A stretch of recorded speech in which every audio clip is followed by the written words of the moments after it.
Bonjour, voici les actualités info bref de ce vendredi 31 mars. L'opposition doute fortement que le projet de méga réforme du système de santé de Christian Dubé puisse être adopté avant la fin de la session parlementaire, le 9 juin. Les partis d'opposition ont critiqué ce projet de loi qu'ils qualifient de mammouth et jugent trop centralisateur. Ils espèrent que, pour faire adopter cette réforme, le gouvernement Legault n'utilisera pas le bâillon, une procédure parlementaire qui impose une durée maximale au débat sur un projet. La commission d'enquête sur la tuerie intervenue en 2020 en Nouvelle-Écosse a rendu son rapport hier.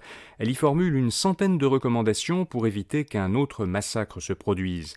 L'enquête publique a révélé que la GRC avait mal informé la population.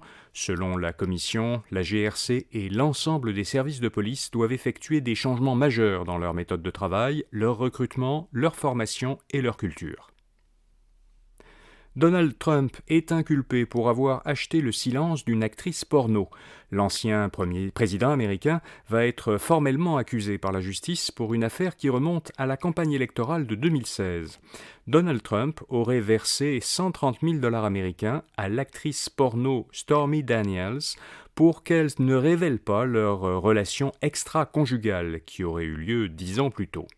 Un grand jury de New York a voté hier en faveur de l'inculpation de Trump.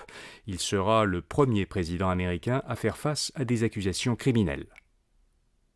Le gouvernement américain affirme que Moscou a tenté de faire un échange avec la Corée du Nord pour acquérir des armes et des munitions en échange d'avions commerciaux et de matières premières.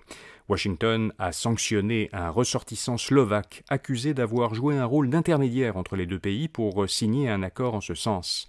Selon la secrétaire au Trésor Janet Yellen, la Russie se tourne vers des stratagèmes et des fournisseurs de dernier recours pour remplacer les équipements lourds que la Russie a perdus dans sa guerre en Ukraine.